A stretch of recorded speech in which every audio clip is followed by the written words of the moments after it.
Welcome to A Simple Life. I'm gonna move the cows and it's a foggy, dreary day here. You can see the hillside up there. It's got fog passing it. And we put the cows in this pasture yesterday. And so I'm gonna go down and move their wire. So this is actually our setup. I should show you guys this. It's not very complicated. We have a charge controller right here and it's wired into a couple leads that go to the battery. The battery gets charged by the solar panel, and that's our energizer. And this is all in a waterproof toolbox. And this is our hot line. This is the one that runs down the side of the field. And while this is not a 100% scalable solution, which I love solutions that work kind of indefinitely or until things break down, we're getting there because it's taken a couple years really to figure out exactly how we're gonna do animal management. I remember when we bought the place, I said I'd never get cows because I just thought they were too stinking big and pain in the butt to deal with. And now the cows are one of the easiest things I have on the farm. So we got a couple of these little bull calves that are sneaking underneath the wire to pre-eat some of the feed. You boys are not supposed to be over here. It's like, we know. They're getting big. They were all born last spring. Let's see which way they're gonna go. I think they came in over here, but I'll help them. Actually, I don't even think I need to help them. I'll just leave them right there. What I'm gonna do is I'm gonna unhook the wire down there and unhook the wire down here and move the whole bit of fencing down about 40 feet or so. All right, well, I moved the wire. It's pretty easy. It may take 3 minutes, 4 minutes to move it. And then we'll just walk down and turn the power back on to the main line, and we'll be good to go.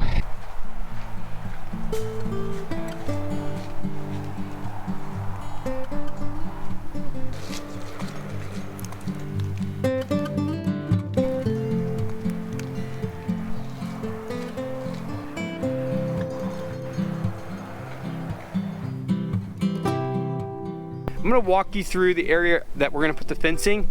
So what we're gonna do is I cut a path right through here. I like to give the goats a little bit of wooded area. So we're gonna come through here with the fencing all the way through. It's a nice straight run all the way through. This is gonna give the goats and the moms all kinds of good area to lay under these trees. They have a shelter over there, but sometimes the moms like a little privacy, especially when they're giving birth. This will give that. Okay, let's get the fencing set up. We're not gonna get it all the way, but we'll have it set up enough so that way when I'm ready, I'll be able to put all my moms in there, and they'll be able to give birth in a confined area. Once again, I'm only doing a confined area because there's so much room around that if they have their babies down in the middle of the woods, there's a very high likelihood that I'll have a high death rate with my kids. And it's only because it's just so rugged. And so it's not like, it's not like they're having it in the middle of a pasture and I can go see them. They have them in the middle of the woods and they quiet down, they don't say a thing. And if they walk away from the babies because the herd's walking away, well, once again, that's how you can lose babies. So, and then I'm gonna take you guys down and I'll show you that unit down at the bottom. So I wanted to show you kind of what we do with our fencing. It's nothing fancy, it's what we do. What I did is I attached it to that fence right there where that post is first, stretched it over, put it in the ground, and then I opened it back up so the dogs and us can get back and forth through. And then we just went through the woods and put up the fencing. Do it as straight as possible with as few turns as possible. Sometimes you'll find that you can get a post like this one had really solid ground and it was able to take a little tension, and that'll work just fine. This one I ended up putting a black post on, as just a support. But yeah, so it goes all the way down.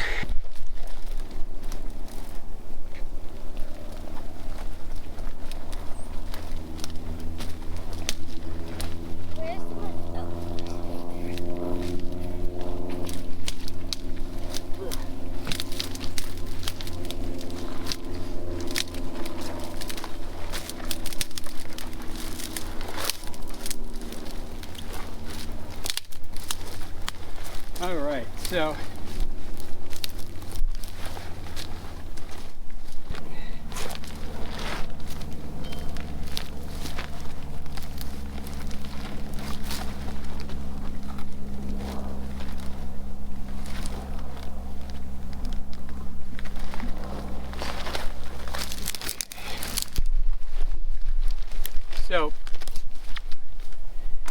this, obviously I have more of a roll here than I need. But look how nice and tight it is. So I literally can just take this, tighten it up, nice and tight. Put a little pressure on the back end. Okay. Then I'll take a black post. I don't have one here.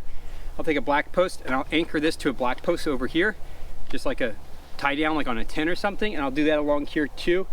As I go down, I'll go and just make sure that I have all these posts anchored somehow if they're standing on something like blackberry bramble, like the one at the very bottom. That was just unfortunate that that's how it worked out. But right now I have my livestock already dogs on the wrong side of this fence, so I'm going to open this back up and let them back through. All right, well, here's the unit. Oh, and it's still going. It's hitting at 5 volts or 5 kilovolts right now.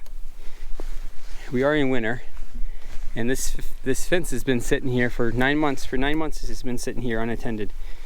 All it's got is the Premier One Shock 4, a small little tractor battery. I mean, we're talking a small tractor battery, solar panel. Well, Reba, but she wasn't here.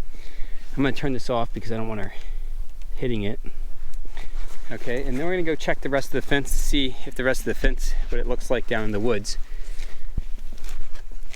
Well, the goats have been in here.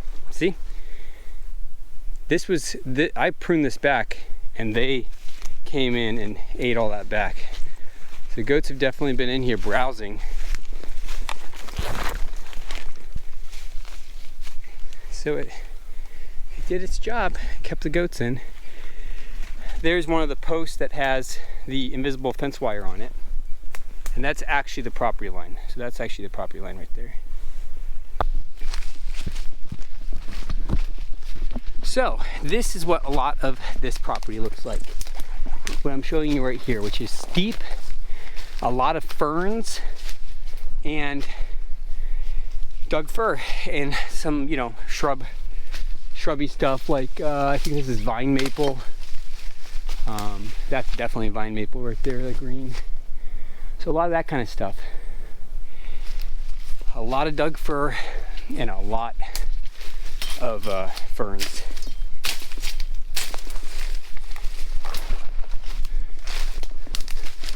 And a lot of this I'm going to try to clean up, and that's why I have the goats up here. The goats are really up here to help me start to control some of this underbrush, the stuff that potentially is going to or could potentially cause or help cause a bigger fire, or help a bigger fire expand in the future. Because as we build out Herman's land and it becomes more and more of a food source for our family, we're going to depend on it more and more. And the more we depend on it, the more I'm responsible for protecting it. I mean, I'm responsible already for protecting it, but if it really becomes a serious food source for us, then yeah, it's much more important that I make sure I'm already putting in place things that will keep the land safe and keep it the best I can, protect it from wildfires. All right, well, we're gonna go back up to the top of the hill.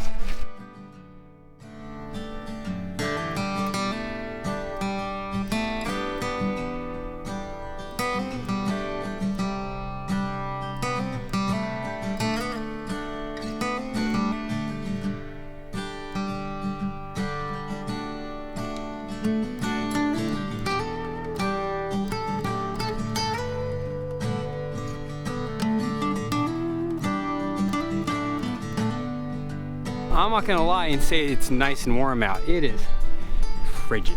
It is truly cold. Well, I got them in place.